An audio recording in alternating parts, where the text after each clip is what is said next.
assisted driving, and when assisted driving's on, it just detects things, yes, and then it keeps you from running into them. So, all right, guys, hey, we're back here at the Consumer Electronics Show in Las Vegas for day 2, and it wasn't very hard to find them because all I had to do was look for this Iris Plus, which is on my short list for some of the best drones on the market.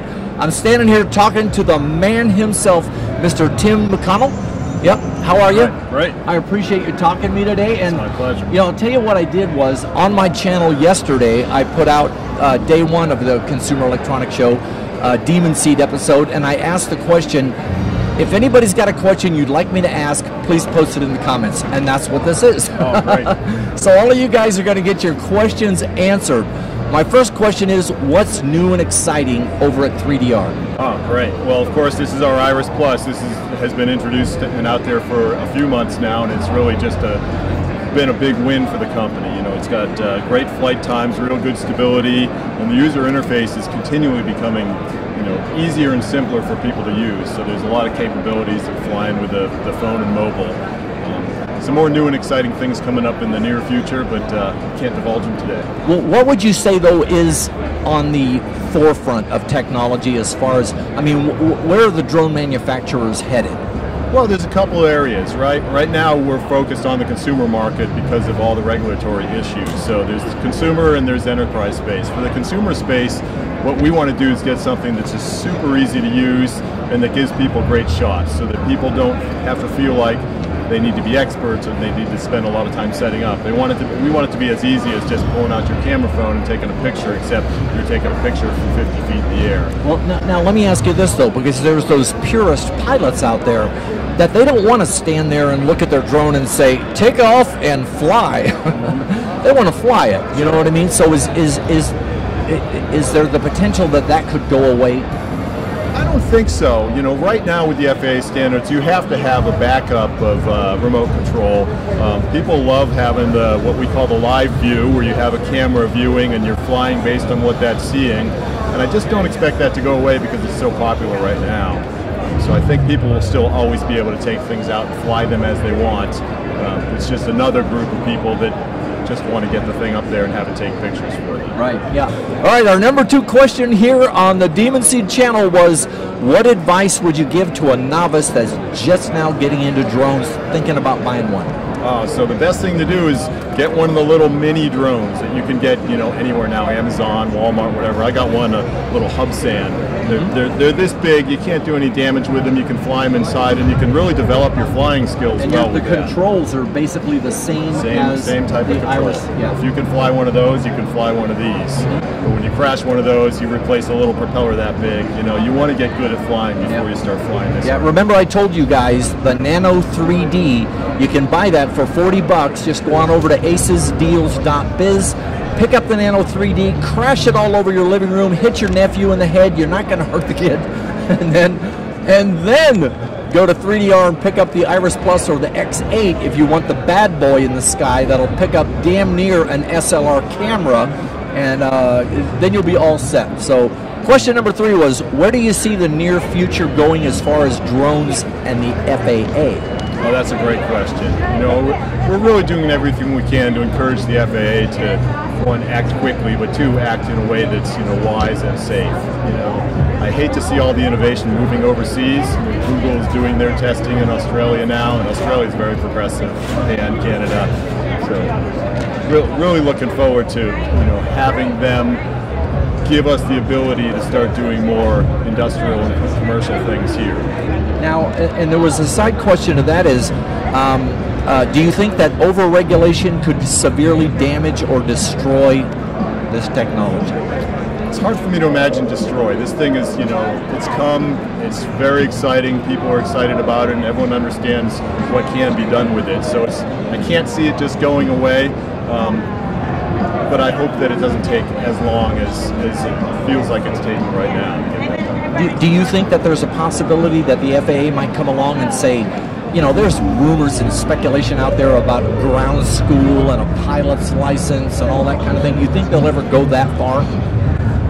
I'm not an expert on the FAA. It is nice to have people that fly these know what they can, you how to do it well. On the other hand, as the technology develops, it'll be less and less important for people to be experts at it. Just as cars are getting closer and closer to driving themselves, the drones are getting closer and closer to where they're completely safe in their autonomous mode. So I hope that we don't all have to have private pilot's licenses to be able to fly these. Now, what do you think about commercial applications? Do you think that the FAA will eventually soften their grip there and say, okay, you can fly for weddings or roof inspections or whatever, and on a some sort of a license permit basis? I think so. It's just logical. There's so many things you can do that are better, faster, cheaper, safer with a drone than you can do right now. It only makes sense to eventually allow the technology to be able to push commerce forward. Especially when the manufacturers are involved and you guys put, like, let's say some sort of an altitude cap on this, because a guy who's inspecting rooftops doesn't need to go to 400 feet. He might only be 80 feet off the ground with his tools. That's right. So maybe the FAA might incorporate the technology with the regulations. Yeah, I think there's got to be a convergence of what the technology can do and what safety parameters are required to keep it, keep people out of harm's way. And I think we'll push that forward and we'll come to a happy medium. What does 3D robotics bring to the table that the other manufacturers don't? So 3D robotics really has developed a speed of innovation that's bringing this technology forward much faster. You're going to see some great changes. I mean, this has such a nice user interface. It's easy to pull out of the box and you're flying quickly. Our customer support is top-notch. So we're really focused on the end user for them to be able to be happy and enjoy their experience and not get stuck on the technology. And you'll see more things coming out that are going to make it easier and easier for people to fly and do cooler and cooler things in the near term. Cool. Will there ever be an Iris 2? Stay tuned. Stay tuned, he says. If you want to know what's going on in the future of 3D robotics, you're just going to hang right here on the Demunseed channel, and I'll give it to you as soon as they give it to me. All right? And let's see, an iOS app. Is there anything, like for my X8, for instance, I can't do my mission planner because I don't have an Apple iOS app. Is there one in the pipe?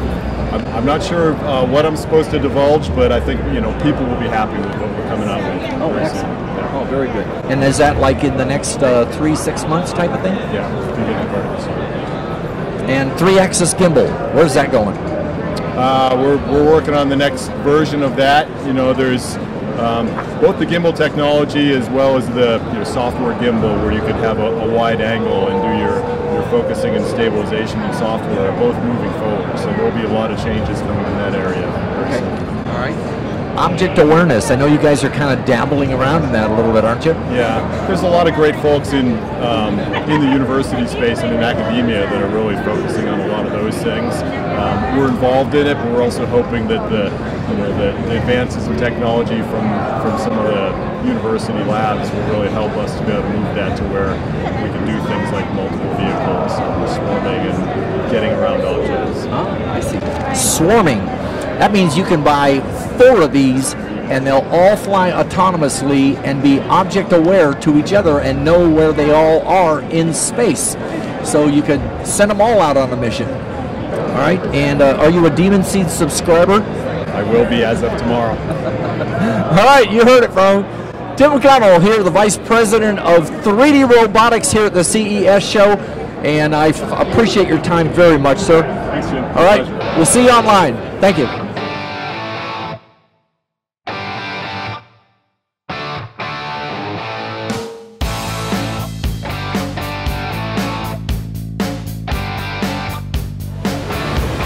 Hey guys, back at you here at DJI themselves, right here at the CES Expo in our Part 3 series here, and we're talking with, you probably recognize him from my trip down to the LA Expo, Randy Braun himself. How are you, Randy? Good to see you again, Jim. Yeah, nice to see you again. First question is, what's the first thing someone should do when getting into this hobby?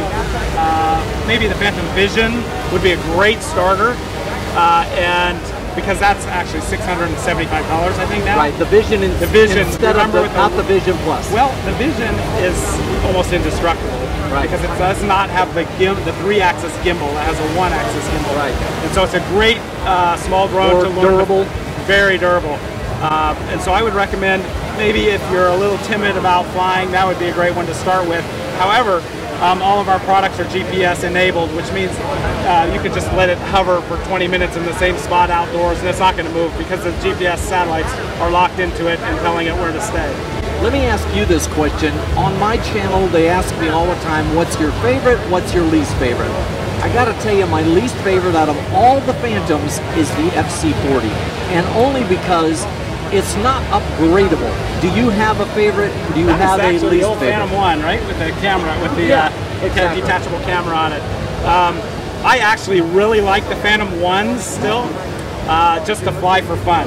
When I teach people how to fly now, I have 3 Phantom 1s at home, and so I give them the Phantom 1 with no camera on it, and they can just do whatever they want. Yeah. I said, don't worry about it. Go have fun, learn to fly, go in an empty field and learn how to fly backwards and forwards and sideways. Yeah. My favorite by far now is the Inspire. Look, he's not even touching the controls right now, and it's just locked to the floor, not moving an inch. So he can put the controls down. And the technology that allows that to do that? It's got an optical flow camera, which is looking down at the floor, and it's got a sonar system pointing down at the floor. The sonar tells it how high off the ground it is, and the optical flow system tells it if it's moving or drifting one direction or the other, like a mouse pad. I'm sorry, like a computer mouse.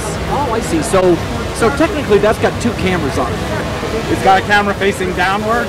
That's just the optical flow camera, and then the 4K camera, which I can control right here. In control.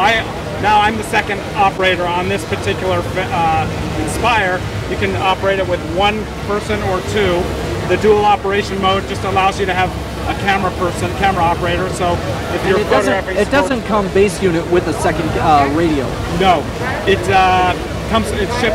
ships with a single remote control. There we go. Let's put it back into. And the second radio is about $350. Second one's $600, a little over $600. Oh, these are really? Yes. Yeah, these are pretty sophisticated remote controllers. Yeah. We have a couple buttons on the back now that are programmable. There's a lot of functionality on these, and they're actually very comfortable to use. And is that the tablet of choice? Is the iPad? Well, because it's a Retina screen, it has become the tablet of choice for the Inspire. Yes. And waypoints and all that possible? Yes. Okay. I'm not allowed to say when, but they are. Yes. That's coming down the pipe then. Yes. The waypoints will be a download later on. I see.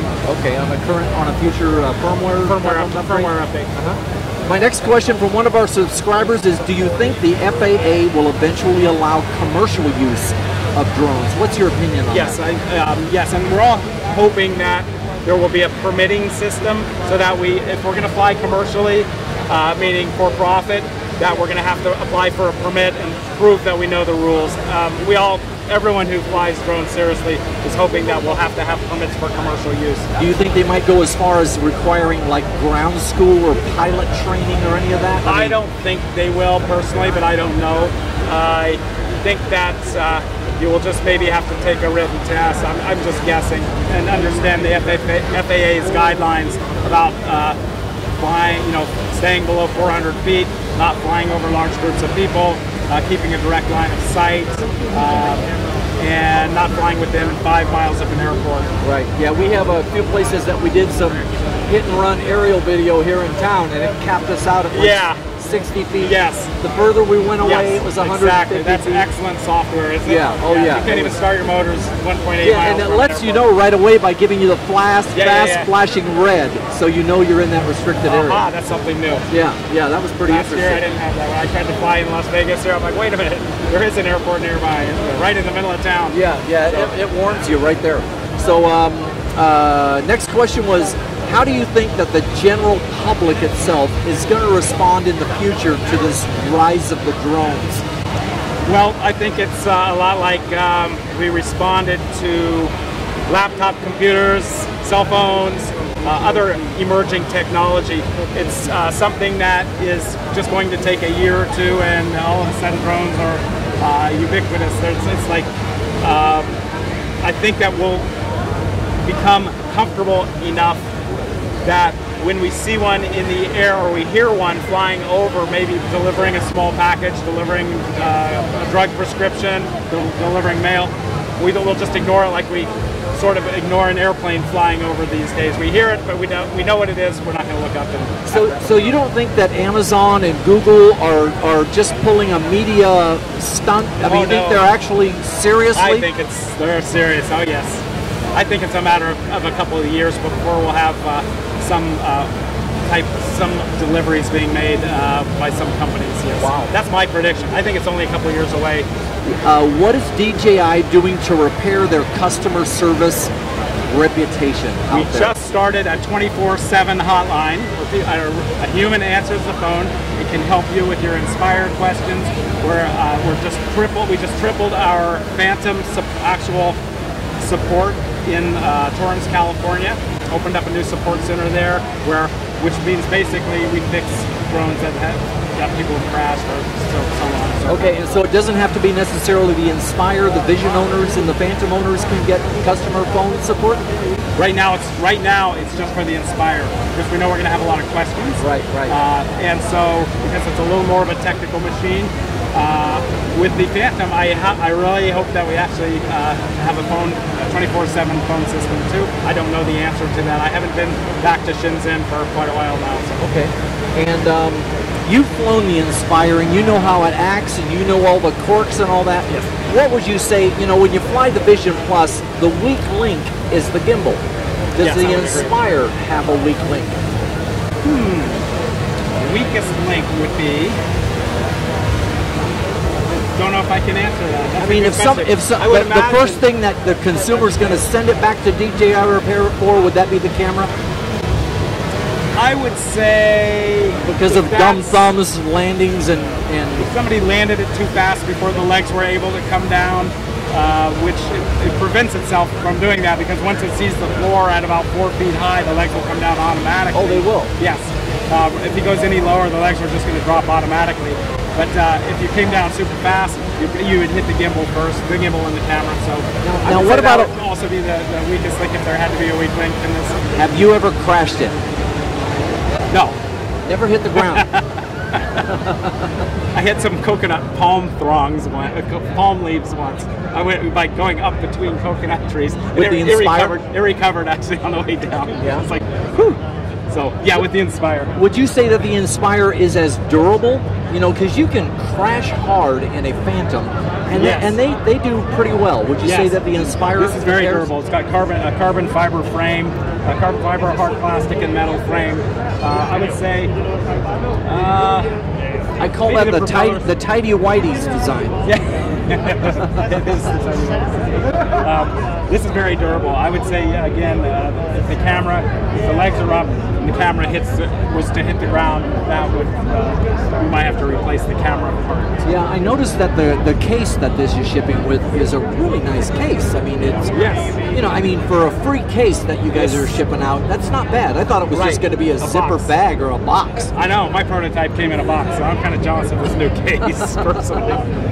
Now, through our own sources, inside of DJI, someone said that there was going to be something unveiled at CES. Is there anything in the pipe? We actually have 4 different products unveiled already.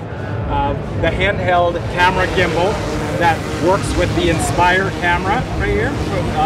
We're calling it the Inspired gimbal, or the Inspired stick. We're waiting to come up with an appropriate name for it. And so that's that's not shipping yet. And so that allows you to take the camera off of the Inspire and you've got a handheld. Put it on a handheld stick, about the size of your microphone, a little bit larger. It's got batteries in it. It's got a couple of different modes for the gimbal, and you attach your iPhone, attach your phone to it so you can see exactly what you're shooting. You can move it around really quickly, and it's rock solid. And it gives you 3-axis. We have prototypes right over behind us in the booth. Okay. We also have a new gimbal for the. We just released the gimbal for the GoPro 4 because that was a different size than the GoPro 3. It balanced a little differently, so we just released the gimbal for the GoPro 4. So those are our releases this year at CES. Okay. And All right, let me just ask you, anything coming around for April?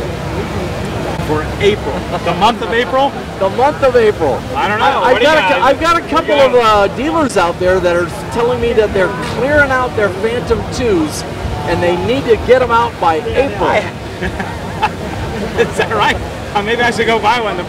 I don't know. I don't know either, and I'm just trying to figure out what's going on at DJI in April. It's Easter. All right, April. All right, well, there's no official word on the Phantom 3, okay? I'm just telling you that right now. If I knew, I wouldn't tell you. Yeah. I don't know. If I said something, they would have to shoot me. Oh, yeah, no, I completely understand. All right, Randy, is there anything else you'd like to say to the Demunseed subscribers out there? Demunseed. Let me just say I'm very fortunate to have just a really blessed life to be able to fly. What a job you've got! To travel the world and fly drones for a living and show photographers how to best use the products. They're DJI Phantoms and then the Inspire now. So if you're out there, and the range on the Inspire, that's like 4,000 feet, right? It's more like so we're talking like 5,800 kilometers. Yes. Yeah. One of our test pilots out here in Nevada took it 2 miles and still had his video downlink and everything. No kidding. So that's due to the integrated light bridge. That's the integrated light bridge system, which allows for the high quality, high definition video downlink from that far away with really no lag or milliseconds of lag time. Right. And for those of you guys that think that the Inspire might be too expensive, consider the fact that if you wanted to put light bridge on your Vision Plus, you're talking about $1,300 for the Vision Plus, plus another $1,500 for light bridge. Right, and so this whole entire integrated system for the Inspire still costs less than a 35mm Canon or Nikon professional camera body alone. Right, and shooting at full 4K. Yes. Yeah. Well, there you go, guys. Randy Braun from DJI here at the Consumer Electronics Show. One of the smartest guys at DJI, and he's definitely got the most beautiful white teeth. So I hope I could answer. I hope I answered your questions satisfactorily. Absolutely, Randy. Thank you very much for your time. All right, I'm going to go back to flying here. Have a good day. Hey, Randy. Yeah. Subscribe to Demunseed and you can get laid too. Thank you very much. Pleasure. Yeah. Okay. Only at the CES Expo.